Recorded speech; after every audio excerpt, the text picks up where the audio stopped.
Imagine a man so ambitious that he would not rest until he placed 3 crowns upon his head, those of Denmark, Norway, and even England. A man both feared and admired, whose name echoed across the North Sea like a storm. This was Sweyn Forkbeard, the Viking king whose conquests changed the destiny of Northern Europe. His life is a saga of betrayal, endless battles, and a quest for power that seemed unstoppable. Sweyn was born around 960 AD, the son of Harald Bluetooth, the Danish king, known for uniting Denmark and introducing Christianity. But unlike his father, Sweyn did not wish to be remembered as a peaceful unifier. He was restless, ambitious, and driven by the thirst for power. As he grew older, tension grew between father and son. Sweyn's rebellion against Harald was brutal. According to chronicles, he challenged his father's rule, overthrew him, and forced Harald into exile, eventually taking the throne of Denmark for himself. From the very beginning, Sweyn showed that he was not a man of compromise. He was a man of conquest. Sweyn Forkbeard was not just another Viking raider searching for silver and glory. He was the man who rose above the chaos of the north to wear a crown. Born into the fierce world of the late Viking Age, Sweyn grew up surrounded by warriors, longships, and the relentless struggle for dominance in Scandinavia. His father, King Harald Bluetooth, was a powerful figure who famously united Denmark and introduced Christianity to his realm. Yet Sweyn would not simply follow in his father's footsteps. He would carve his own path with ambition, sharper than any Viking sword. After rebelling against Harald and seizing the throne, Sweyn became king of Denmark. But he was not a ruler who sat quietly upon a throne. He transformed Denmark into a center of power, building alliances, strengthening his fleet, and forging a kingdom that would serve as the launching pad for even greater conquests. Denmark, under Sweyn, was no longer a fractured land of jarls and petty lords. It became the heart of a growing Viking empire. For Sweyn, Denmark was not just a homeland. It was the foundation of his power, the kingdom from which he would strike fear into England, Norway, and beyond. From here, he would command fleets of dragon-headed ships, sending them across the North Sea to change the course of history. Sweyn Forkbeard's ambitions did not stop at Denmark's borders.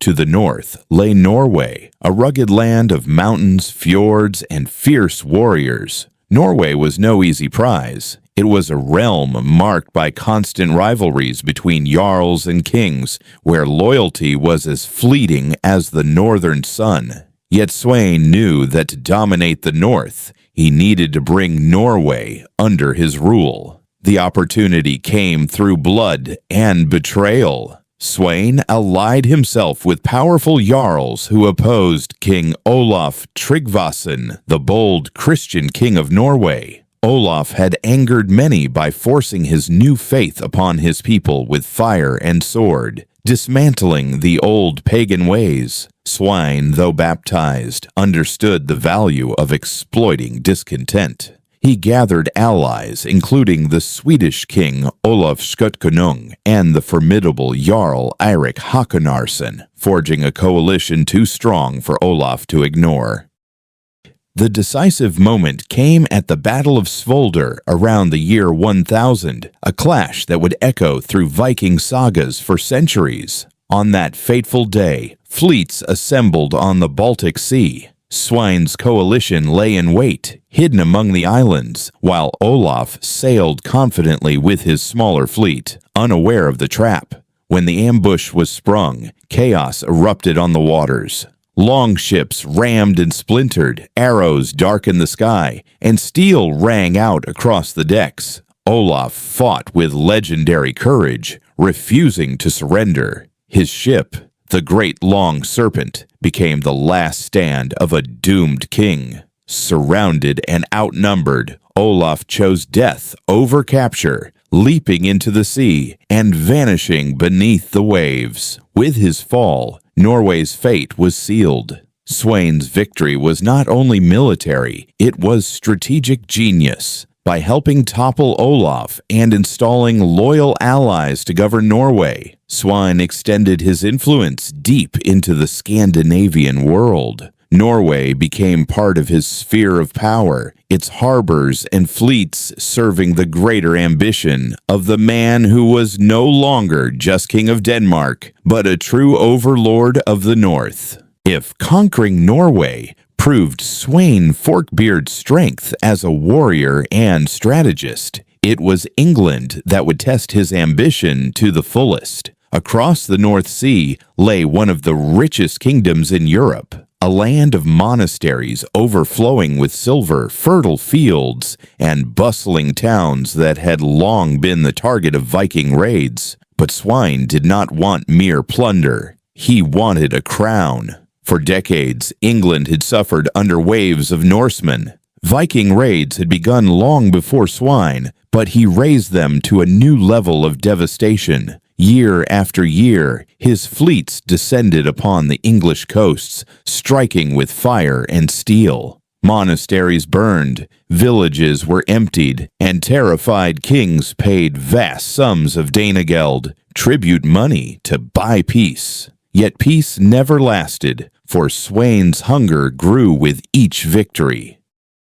The true turning point came under the reign of King Ethelred II, remembered by history as Ethelred the Unready. His rule was plagued by indecision and disastrous policies. When Ethelred II ordered the massacre of Danish settlers in England in 1002, an event known as the Saint Brice's Day Massacre, he sealed his own doom. Among the slain was, according to some sources, Sweyn's own sister. From that moment, conquest became personal. Sweyn unleashed a campaign of vengeance like England had never seen. Entire regions were ravaged, towns like Norwich and Thetford reduced to ashes. His fleets grew larger, his armies bolder. By 1013, he launched his grand invasion, not as a raider, but as a king determined to rule. Town after town submitted to him without resistance. Weary of Ethelred's failures, London held out for a time, but eventually even the proud city bowed to Sweyn. At last, Sweyn Forkbeard was declared King of England, the first Viking to ever hold the English crown. He ruled over Denmark, Norway, and now England, forging a North Sea empire that stretched across the heart of Europe. His triumph was the culmination of centuries of Viking ambition, the dream of Norsemen who had once been seen as nothing more than raiders from the sea. But fate was cruel. Just weeks after achieving his greatest victory, in early 1014, Sweyn Forkbeard died suddenly in his new kingdom. Some whispered of illness, others of divine punishment. Whatever the cause, his death threw his empire into uncertainty. Yet his conquest left a lasting legacy. His son, Knut the Great, would return to finish what his father began and rule an empire that rivaled the greatest in medieval Europe. Sweyn Forkbeard had risen from being a warrior king of Denmark to the man who brought England under Viking rule. His conquest marked the peak of Norse power, a reminder that the Vikings were not only raiders, but builders of kingdoms, kings who could bend nations to their will. Sweyn Forkbeard's story is one of fire and steel, a tale of rebellion against his father, of epic battles at sea, and of a daring conquest across the sea that crowned him king of 3 kingdoms. His life reminds us that the Viking spirit was not only about raiding, it was about ambition, empire, and the relentless pursuit of power. If you enjoyed this video and want to keep exploring more epic stories from history, make sure to hit the like button. It really helps the channel grow. Don't forget to subscribe so you won't miss any of our upcoming videos. And I'd love to hear your thoughts. Your ideas might inspire the next video.